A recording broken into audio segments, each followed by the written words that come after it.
Hello and welcome back to episode 8 of The Witcher, Chaos on the Pontar, a Let's Play podcast by Elsewhere and Beyond, run using The Witcher TRPG by R.Talsorian Games.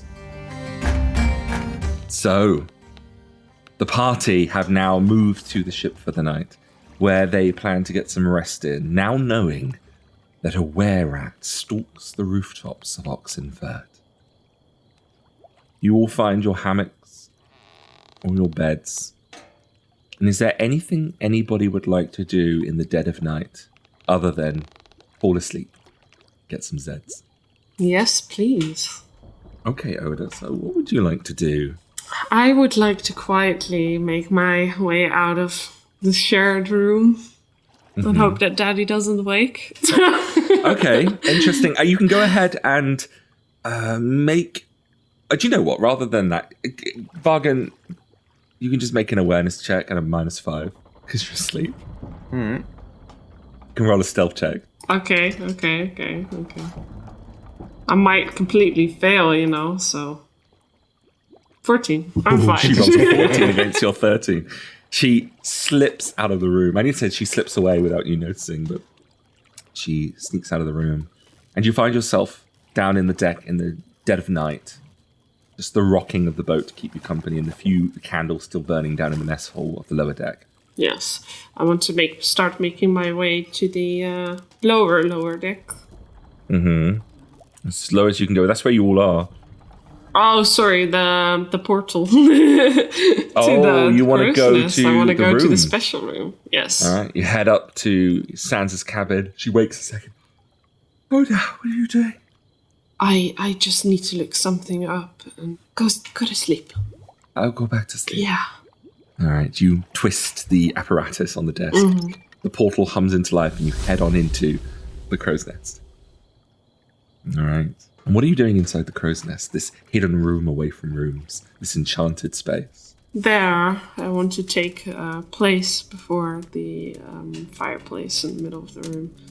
Sit myself down, get comfortable. Cross-legged, or what's it called, like when you're cross-legged? Yeah, cross-legged in front of the fire.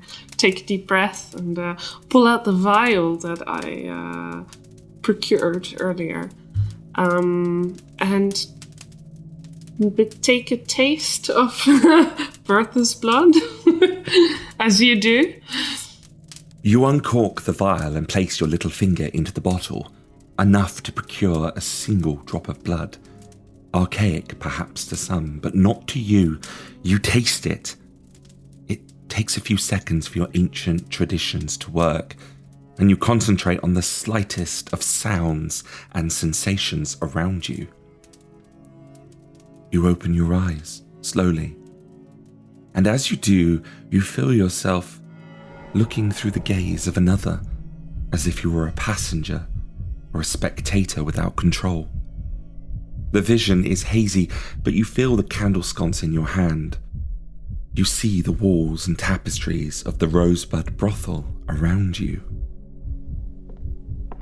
You are upstairs on the balcony, and a well-dressed man stands behind you.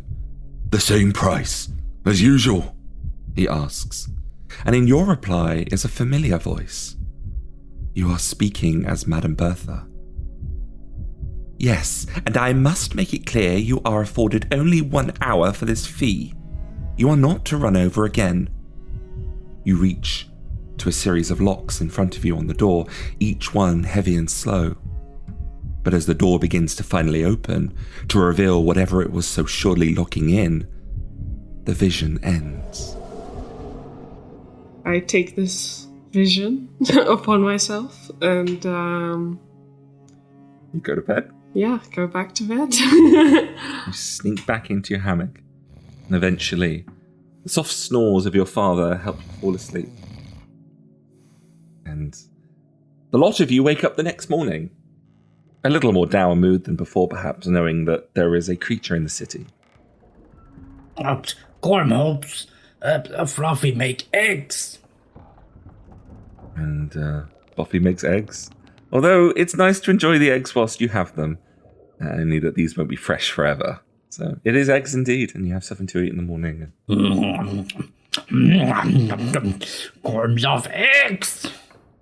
Gorm, I do hope you get out of the pan. I can't cook if you keep getting at it. Gorm wants some eggs. He wrestles your hands out of the pan. Just you have eggs. But what is the general direction this morning? What is the vibe as you all come around to this room, this lower deck mess hall? So Arthwin is very determined. He's of a single mind, and he wants eggs. He wants eggs. The agenda today is eggs. What I was actually going to say was that he wants to get to the preparation as quickly as possible. Although he does know that the best way to prepare for a day is to have a good breakfast. So eggs it is. Oda sits quietly at the breakfast table and, pricks her fork into her food very quite harshly every time. And as she does take a bite, she makes eye contact with Vargan and back to her food and just continues that cycle for a little bit. Well, he is going to first, put the fork to the side of the plate and, push the plate forward a little bit so it's... And then he folds his hands over the table. Oda, is there something on your mind? Yes, there is. I think you and me need to talk. Is this a before or after breakfast talk? Let's eat first.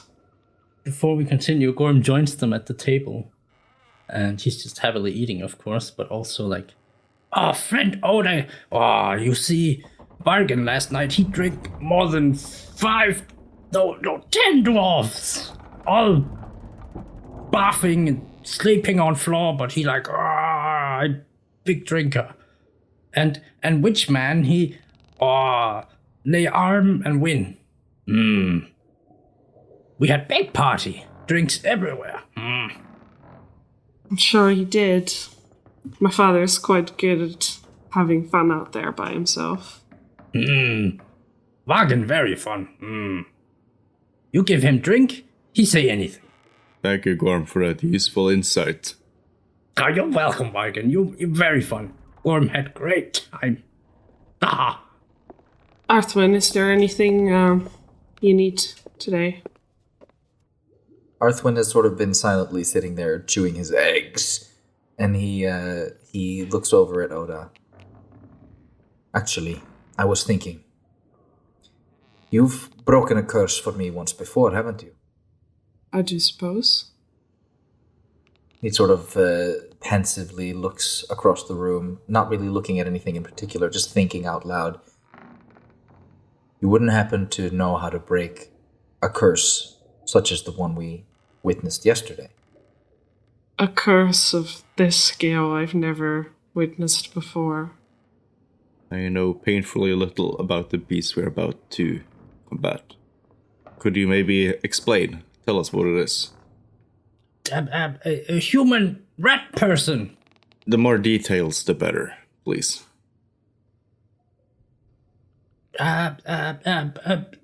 Where rat bite and make you sick? Very bad. We believe that the creature in question is the doctor himself, don't we, Arthwin? At his office, I sensed no sign of any other people in the vicinity. He left through the window on the second story, leaping to the far roof. No mere human could have done that. Judging by the sights we saw last night, it's fair to assume that our doctor and our were-rat are one and the same. How you know was Dr. Jump? Well, He was the only one there. Oh. So was he himself then that ruined his clinic, knocking over things? I would assume so. does seem that way by the looks of his journal as well. He seemed scattered. How do we combat such a beast? Does it have any weaknesses? Smash! Gorm, what is your mace made of? A metal. Steel, I'm assuming. They are vicious beasts, quick and agile, very dangerous. They are not particularly weak to most anything. Silver swords and magic are best options. I'm certain, though you might not have the best tools for the job, Gorm, a mace is better than possibly a steel sword would be. God be fine. I'm sure you will. It would perhaps catching the beast be easier than fighting it. They're very agile, as I said. Very difficult to trap. But we could find a way. If we can avoid fighting it, it's possibly the best course of action, but at the moment I'm not seeing many other options. We get fishing net from people and wait at poop hole and throw on where at. You want to throw a fishing net on a were? Many fish net. There is perhaps something we can do. We can at least explore the tunnels by day. It would be safe that way, wouldn't it? Mm-hmm. Explore our options. Perhaps set up a trap. We could certainly try. But if we're going down into those tunnels, I'd like to prepare first. So what would you like to make then? I would like to make a couple of potions. Yeah. Cat potion and a golden oriole potion. Okay, yeah, actually both of them have the same DC. They're both 16. So if you could go ahead then and make me 2 alchemy checks. Is there a way I can aid him? I would say... Because it's Witcher stuff, it's right? really interesting, Yeah. right? It's really interesting. Yeah. That's if a Witcher is willing to share his recipes with you. If he's willing to share his recipes with you, you can roll it for him. But then it comes down to whether you fail it or not. If you do aid him in this, I will say you can give him a +2 to the roll. But that would mean she's privy to the knowledge of your Witcher potions. And that's a personal choice for you. Arthwin really doesn't mind. He would normally probably, but he trusts Oda with his life. So a couple of potion recipes aren't going to be an issue. Okay. So the roll that you're about to make, you can have a +2 on it. The first one's a 16, that's just enough. And the second one is an 18, which is perfectly fine. You make yourself a single use of cat and a single use of golden oriole. Oh, there's sometimes nudges and maybe you should Just powder that before you... Yeah.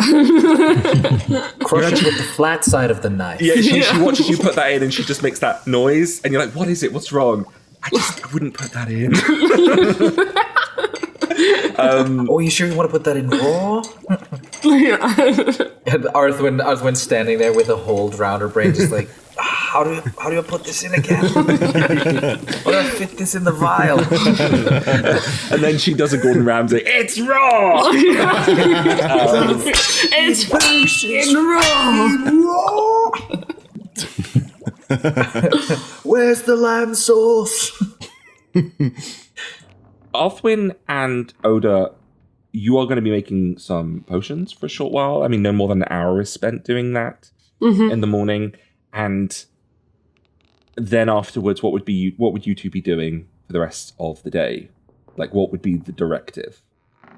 Personally, I think I would like to pay a visit to the Rosebud to see the ongoings there. Maybe have a chat with Sephra. Okay, so we'll have to come to that then. Is that okay? It's fine, we can do that. So I'm going to come back to you, okay? Yeah. Gorm, what would you be doing? Gorm's having a pretty chill day. He's not really concerned about the prospect of fighting a were-rat, however dangerous it might be. He's just kind of lounging about, relaxing, eating some food, taking Barksley for a walk. And he regales Fluffy with exaggerated tales of last night's revelry. Oh, really? Oh, that sounds amazing. I don't even know if I could have drunk that much or danced on the tables. I tell you, 100 drinks. Nothing. Would there be an alchemist shop or some sort of establishment where I could find some gear that could be useful? Some armor, some equipment. I'm thinking more like alchemist's fire or some sort of throwables or something like that. Well, you do have every single recipe for all of that in the boat now, for novice level alchemical fire and things like that. So if you guys have the resources needed, Oda could make you something. You could go asking in the streets, but I must remind you the times you're living in right now.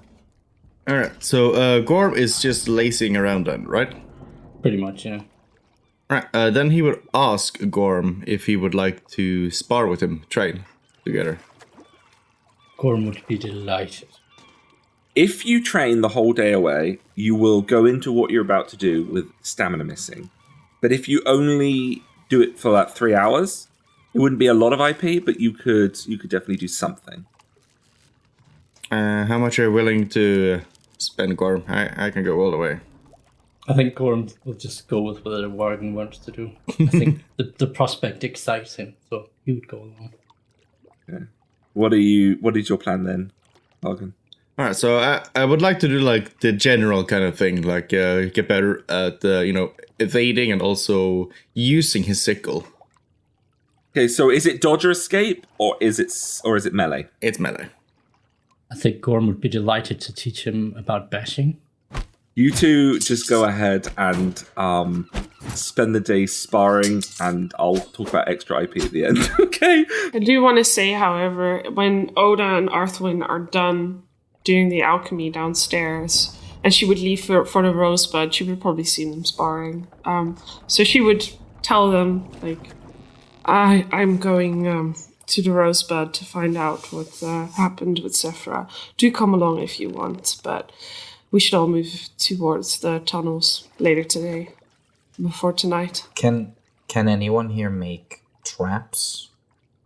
Or is that something everyone can do? Or Everyone can make a trap. Yeah, so we can figure just that try. out. We can figure that out on the site. Yeah, absolutely. You could make a tripwire, you could make a pitfall. I don't know how you can do that in a tunnel, but... what about bombs? Okay, you do not... no one here has... That's very exotic. I'm telling you, no one has knowledge for that. But though I think I can make something like a vial that explodes and like is easier to catch on fire, things like that. But yeah. Well, Gorm replied to Vargan and to Oda at the same time, like, "Oh, it's very dangerous at Rosebud. We go, yes? We do. We protect Oda, friend." Vargan's like, we keep eye on Oda, friend. So I guess we only spar for, 3 hours or so. We take the small one. So we're going to say now, by about midday, early afternoon, Oda heads off the ship. And does everyone go with her? Arthwin, do you go with them as well? I'll head off with Everyone goes together, along with Oda, who heads back across the town to go to the Rosebud. There, you see, upon approaching, Wyldram pacing backwards and forwards in the middle of the lounge. The door's wide open. He's arguing with a couple of his boys. I don't care. You're supposed to keep an eye on her, and now she's shown up dead? I can't run this place by myself. Are you mad? Get out of here. Oda walks towards him with her gaze like fixed on him. What? We need to talk. Do you have some news? Inside. He gestures you inside into the lounge. Gorm draws his mace as they walk inside. He's very tense. None of that! And he points his fingers. I've had enough of this today. You stick outside, or you put that away. Sorry! And Gorm puts it away. What happened here last night? You haven't heard. Bertha has shown up dead. And she wasn't the only one, was she? She was with someone. Naked man! He looks to you and looks back. What? I don't know what you're talking about. Can I human perception that? Does You he may, really? absolutely. Yeah? Okay. Yeah. And Gorm kind of continues pushing him a bit in that moment, like, no. That man was in carpet. 14. You get the feeling he doesn't know what you're talking about. Okay. That man in carpet. Dead man in carpet. Hmm. And you look down and the rug is missing in the middle of the floor. The big red rug that is usually under the tables here. What is going on here? What do you have to do with this? He looks at you all, his eyes just narrowed. I thought you might have something more to do with this. In any case, Bertha, when she was found, she was carrying someone with her. Who? Naked man. I look over my shoulder to Vargan. The young man that fell down naked the first time we met. He rubs the hands across his cheeks, across his jaw and his chin, and he turns away to stride backwards and forwards. Later now. I'm learning more about my place every day. I hate this job, I hate this building, I never wanted this. Fennec, you bastard, why did you go and die? Oh, that was where at. What? Well, we are still on the job, but I think it is important that we focus on what's at hand here. Where is Sephra? He bites his lip. Why do you need to see Sephra? It is important. Can you go ahead and roll me a persuasion check? 15. He looks at you carefully. If he stays downstairs, and he points at the Witcher, promise me no funny business from you. Not a single flinch. You do, and my boys come running in here quicker than you can fart. Are you okay with that, my friend? Arthwin thinks for a moment. He's clearly deep in thought, as if he was somewhere else. And he looks up and he nods and goes, all right, but be very careful. And he goes and sits down. He throws to your keychain with only just 2 or 3 keys on. Okay. I catch it. Oda starts moving up the stairs, but she has kind of like a wide-eyed look. I'm not quite figured it out. I mean, Gorm follows and is like, Gorm hates stairs. Worgen is right behind those two. With a hand on the banisters, you eventually get to the top of the balcony. And the door is right ahead of you, as you always saw. Oh, they have big treasure in here. I know why I wasn't invited. Is there any openings in the door? No windows, nothing, right? No. Take a key. Put my ear to the door. You hear a shuffling inside. Sephra? Was he okay? Was he okay, Bertha? It's not Bertha. And you unlock the other one? Yeah. Now the door is, in theory, unlocked. Can I come in? Who are you? My name's Oda. You've nothing to fear from me. I'm here with my friends and we're trying to figure out what's happened. I have some news to share with you. Can I come in? There's no reply. Worgen sort of places a hand on her shoulder and tries to go in first. Push in first, Vargan. The door opens. Immediately. Don't hurt me! Please, please, I am not dangerous! A feminine-shaped figure would plead. Her hands come up in a surrender across her face. Curled horns adorn the woman's head. Locks of full auburn hair frame her face. Her eyes would be soft and doe-like, her body curvaceous and lithe.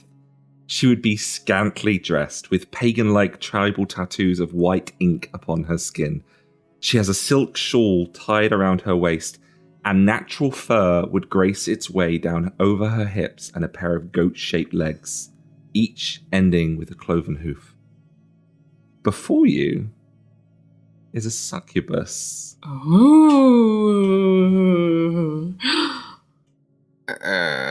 Can I roll on that?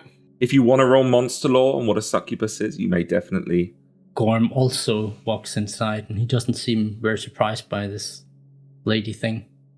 He just kind of smiles at her with his dopey expression. Hi! She is feeling incredibly overwhelmed right now, and her fingers clench up together, and you start to see flickers of flame at her fingernails. Oda puts up her hands. Be at peace. I'm not here to harm you. Why Gorm hurt you? She just whimpers a little bit, looking down at you, and her hooves clop backwards. She takes a few more steps back, and she puts her hand on the walls around her. What are you doing here? We have questions for you. She moves across and she sits at the bench beside a neat vanity cabinet, and she starts to grab a hairbrush and just run it through her hair in a almost rhythmic motion of just comfort at this point. It's important to know that no matter what you say, we'll not leave this room. Please speak truthfully and honest. Bertha says there's a witcher with you. Is that true? He will not come upstairs as long as he has no reason to. We only have some questions. Doesn't appear to be easy to read as she's looking around. The fear clearly taking a hold of her, but she's looking at the door, she's looking at the windows. Speak, then. Oda will see if she can find a seat somewhere nearby. And What's Gorm doing as she's taking a seat? He's looking around a bit, smelling around a bit, see if there's like any signs of blood or violence or anything. There is blood on the floor. You see there is impacts in the sofas. The four-poster bed is cracked at one point. Lots of scuff marks on the walls. You do see dried blood on the quilts and on some of her garments, which are laid out. Gorm looks at her, narrows his little beady eyes like, why you kill naked man? Bertha said that he'd be okay, that he was fine. But then I just... But then? I need my sedative, she says as she leans forward. If I have my sedative, I'm not so dangerous. The doctor, did he provide that for you? He did. Yes. Bertha, you need to tell her I cannot see any more of her clients, not until I've had my sedative. No, Bertha dead. Oh. No! And she sits up, suddenly like really concerned, clear anxiety just in her eyes. I've got to get out of here. It's okay. Without Bertha, But we have boat. You can come with us. Oh, Gorm. Please, Gorm. Let us think this calmly and carefully. Let's not jump to any conclusions. Why do you need a sedative? What do you know of us, man? That you are a succubus. You are cursed with an insatiable lust. We are not cursed. No. We are who we are. We are lust and desire. We feed off of it. Just as you feed off of fruit and barley. So you are never once burdened by taking the life of another. With each other, we are more durable. With you humans, well, you are fragile. Her features soften to a memory. She looks down to her hooves. I had an agreement with the doctor to help me. We learned sedatives could tame the hunger. They worked differently for me. I felt calm and in control. It was a joy to spend my time with clients, no longer a risk. Bertha and I worked well together with the sedative. She profited from the clients, and I had my needs met, and nobody got hurt. And that is your agreement. But if Bertha is gone, then I must leave. You come with us. She looks down at you, Gorm, and shies a little bit away from you, concerned. Standing up now, she walks over to the window. Unfortunately, we are not here for your fate, but we are here for the fate of Dr. Berryheart. No. We save the magic thing from witch killer people. She magic thing. She come with us. She turns around and she looks slightly away and goes, I don't know where Dr. Berryheart is. But you were close to him. He provided for you? He would visit me. Just me. You must have noticed a change. She takes a step in your direction, Oda, offering to take your hand into hers. Carefully extend my hand. She softly runs a finger over your upturned palm and gazes into your own eyes suggestively. You wear no perfume, but your beauty is like the sea. Your strength is the pain you bear, and she begins to move closer as she speaks. Daddy over there. Gorm's gesturing seems to break her out of her torpor, and she peers over to Vargin and says, You were born of good stock. Like, he sort of like puffs his chest out because he knows. He is good stock, but neither. Please, we need to concentrate. How you make wear at? I'm not sure I know what you were talking about. The doctor. It looks like you know more. You know what he has to do with the murders, don't you? She pauses and she is in conflict. You see that she tries to lean forward to speak, but then she stops herself. We're not here to harm him. Only lift. What ails him? She says as she looks at the door, and she keeps her voice low. Let us be honest, as we said when we entered the room. Then let me be honest here, so that you understand my plight.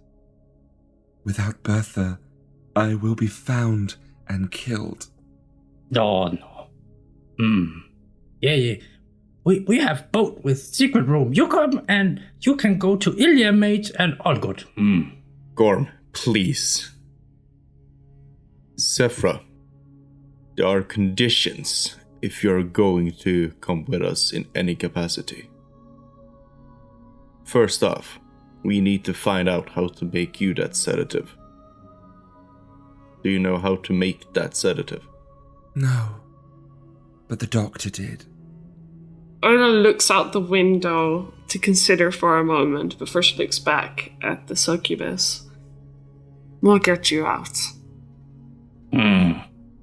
Gorm agree. You can't help him anymore. He was cursed upon his travels. Do you know the full story? There was a girl, sick with plague. The village was ravaged when he arrived. He told me there was little he could do but offer mercy. But of course, not every mother chooses mercy for her child.